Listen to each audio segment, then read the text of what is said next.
Selamat bertemu kembali, saya Romo Gregory Harapan SWD akan membawakan renungan untuk hari Minggu Prapaskah yang keempat tahun C 2022. Allah tidak memperhitungkan pelanggaran kita. Allah mengubah manusia. Siara pengembaraan orang Israel dari Mesir ke Tanah Terjanji adalah sebuah perjalanan panjang yang diwarnai oleh pelbagai hal yang menggembirakan dan juga menyedihkan. Ada berkat, ada kutuk, ada taat, ada ketidaktaatan, ada iman yang teguh, dan ada jatuh dalam dosa. Orang Israel memiliki catatan lebih banyak melawan daripada setia kepada Allah. Karena itu saat mereka tiba di tanah perjanjian, Tuhan memberikan kabar sukacita kepada Yosua. Tuhan bersabda kepada Yosua, bisa dibaca dalam kitab Yosua bab 5 ayat 9a, ayat 10 sampai 12. Hari ini noda Mesir kuhapuskan darimu. Semua kebiasaan yang mereka bawa sejak dari Mesir. Hidup dalam situasi dosa, suka melawan dan berontak kepada Allah. Di sini babak baru hidup mereka dimulai. Umat Israel merayakan Paskah, merayakan kemenangan di Gilgal, di dataran Yeriko. Sesaat mereka sampai di tanah terjanji, mereka merayakan hari kemenangan, hari raya Paskah. Sesudah Paskah mereka makan hasil negeri Kanaan, bukan lagi makan mana. Di Gilgal mereka mulai hidup baru. Mereka makan dari hasil usaha mereka sendiri, dari hasil pengolahan tanah terjanji. Disinilah mereka menikmati janji Allah bahwa mereka dihantar ke negeri yang berlimpah susu dan madunya, negeri yang subur. Allah begitu mencintai umatnya, karena itu dia menghapus segala pelanggaran umatnya supaya mereka bisa menerima berkat yang lebih melimpah. Allah mengubah hati nurani kita dari keras ke lembut, dari melawan ke taat, dari dosa ke bertobat. Kerendahan hati, jalan menuju pertobatan. Bisa kita baca dalam Injil Lukas bab 15 ayat 1 sampai 3, ayat 11 sampai 32. Kembalinya anak yang hilang. Ini adalah salah satu cerita hebat yang ditampilkan Yesus untuk pendengarnya. Lukas mengemas cerita ini dengan sangat baik. Orang yang membaca kisah ini dengan kesadaran, kerendahan hati, dan mengenal dirinya sendiri pasti sangat tersentuh. Pengampunan Allah tidak terbatas.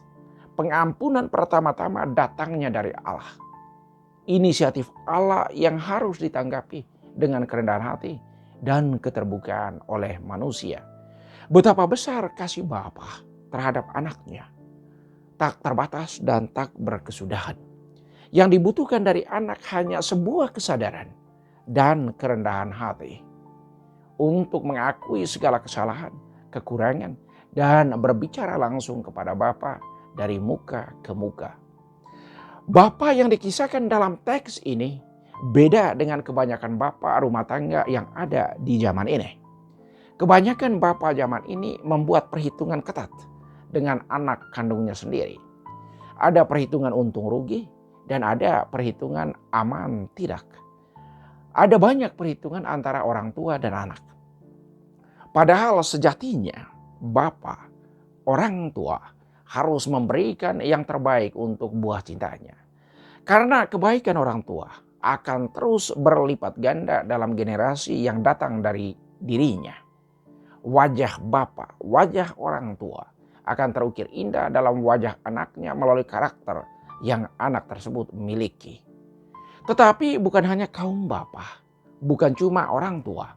Anak-anak zaman ini banyak yang lupa diri. Banyak anak yang menyalahgunakan kebaikan, posisi, jabatan, harta, bahkan nama besar orang tuanya.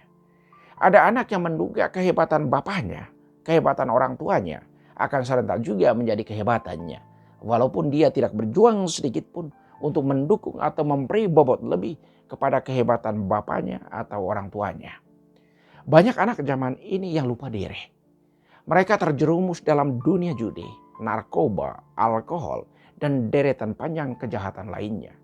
Kegagalan dalam mengendalikan hal-hal buruk ini bisa membawa malapetaka yang besar seperti pencurian, perampokan, pembunuhan, serta pemerkosaan hak dan martabat pribadi. Kebiasaan buruk itu akan beranak cucu dan menghasilkan keburukan yang berlipat ganda. Sedih kalau membicarakan kehidupan kebanyakan keluarga dewasa ini.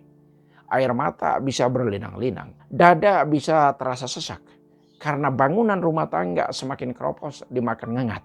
Egoisme yang tinggi serta hedonisme yang tak terkendalikan.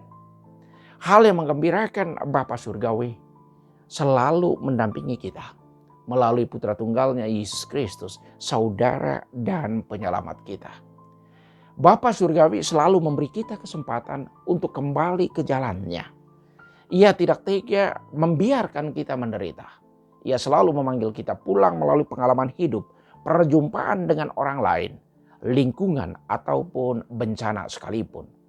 Allah tidak menghendaki penderitaan. Ia hanya membutuhkan kesetiaan dan iman yang teguh kepadanya.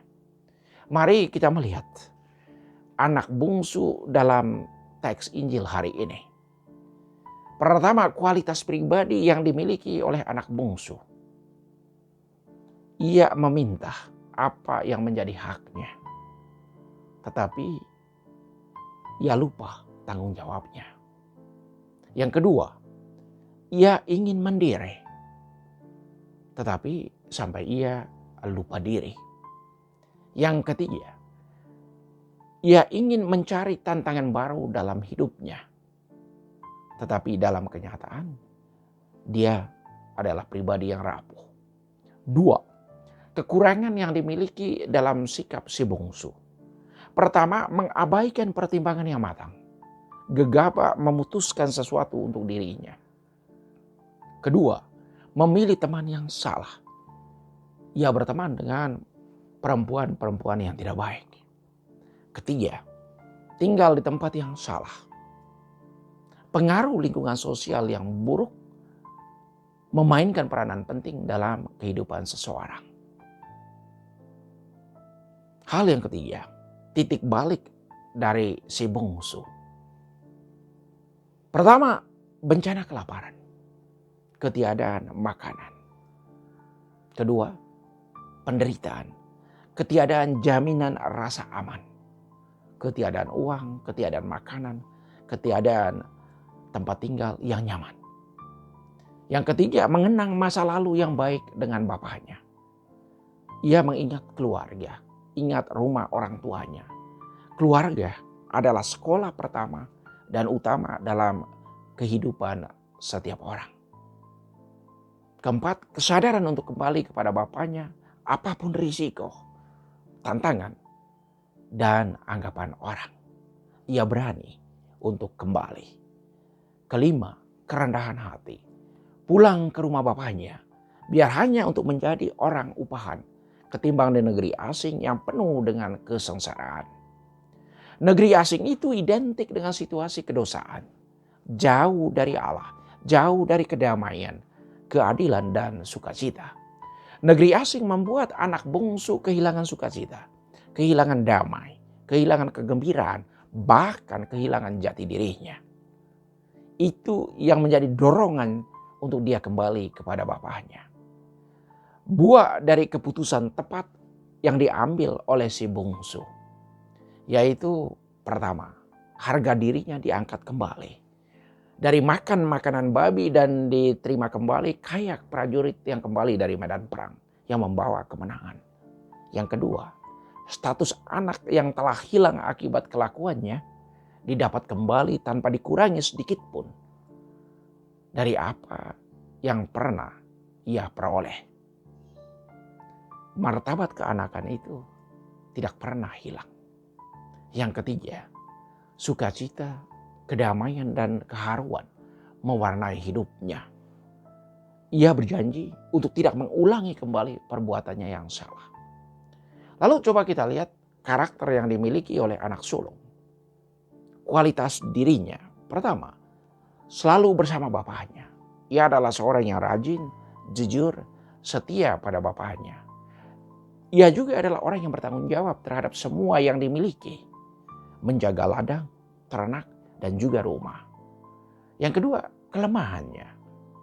Pertama yakni ia tidak bisa menerima bahwa adiknya bisa berubah dan kembali lagi ke rumah.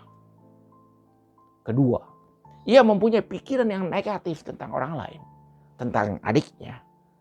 Ia mengomel, ia marah. Dengan itu ia kehilangan kedamaian dan sukacita. Yang ketiga, ia menolak hal baik yang ditawarkan oleh ayahnya, oleh bapaknya, tanpa ia mendengarkan penjelasan yang diberikan oleh ayahnya supaya ikut bergembira. Yang keempat, ketertutupan hati dan pikiran. Ia cuma ingat tentang dirinya. Ia lupa bahwa orang lain bisa berubah. Yang kelima, memikirkan diri sendiri lebih baik dari orang lain. Egoisme, ingat diri yang terlalu besar. Yang si sulung dapat dari sikapnya, pertama, kehilangan kedamaian, kegembiraan, dan sukacita. Yang kedua, membuat ia mudah marah, tidak memaafkan, dan salah pengertian tentang orang lain. Yang ketiga, berbicara lantang tanpa dipikirkan secara matang terlebih dahulu. Akhirnya, ia malu sendiri. Segala yang Bapa punya adalah juga milikmu. Mari kita belajar dari kualitas pribadi dan titik balik yang dimiliki oleh anak bungsu dalam hidup setiap hari. Kita bertobat dan kembali bersatu dengan Allah yang senantiasa mencintai kita. Allah mendamaikan dirinya dengan kita melalui Kristus. Bisa kita baca dalam surat Rasul Paulus kepada umat di Korintus bab 5 ayat 17 sampai 21. Surat kedua Rasul Paulus. Satu Paulus mengingatkan kita, barang siapa ada dalam Kristus, dialah ciptaan baru. Kristus telah mendamaikan kita dengan dirinya. Allah mendamaikan dunia dengan Kristus dengan tidak memperhitungkan pelanggaran yang telah dibuat. Allah tidak memperhitungkan semua pelanggaran yang kita buat. Yang penting kita bertobat. Berilah diri kita untuk didamaikan dengan Allah melalui pertobatan, pembaharuan diri, dan kembali kepada Allah dalam hidup setiap hari. Dalam Kristus kita dibenarkan oleh Allah.